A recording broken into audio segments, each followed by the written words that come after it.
खेचायचे, ending द्यायचे, तेव्हा तुमचा आउट ऑफ टायमिंग पडेल. Okay, ready position.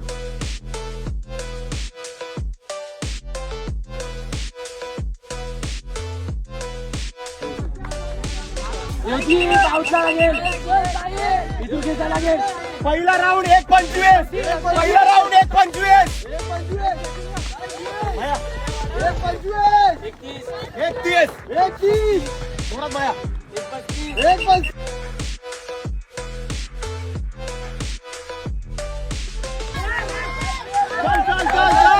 2:46.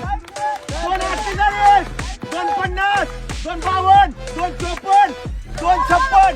Cut to cut ट्रॅकवर धावल्या तुम्ही बघू शकता. तरी भरपूर मुली आउटा पण टाकल्या. 3च्या आतमध्ये पण आहे, 3:10च्या पण आतमध्ये आहेत. शाबास गर्ल्स, गुड, व्हेरी गुड. वर सर्कल ट्रॅकवर पहिल्यांदा टायमिंग घेतला. 2:46, 2:48, 2:50, 2:52, 2:56, 3:4, 3:5, 3:5, 3:6, 3:8, 3:10, 3:8. आज मजा आली ना? आपल्या प्रॉपर 400च्या ट्रॅकवर आपण पहिला 1600 घेतला, त्याच्यानंतर 400, त्याच्यानंतर परत 400 आणि त्याच्यानंतर परत 400. म्हणजे एवढ्या रेप्युटेशन काढून घेतल्या जेणेकरून भरतीला तुमचे टायमिंग चांगले कव्हर होतील. आलं लक्षात? एकदा आता आपण टायमिंग घेणार आहे. पण तुम्हाला मजा आली का या ट्रॅकला?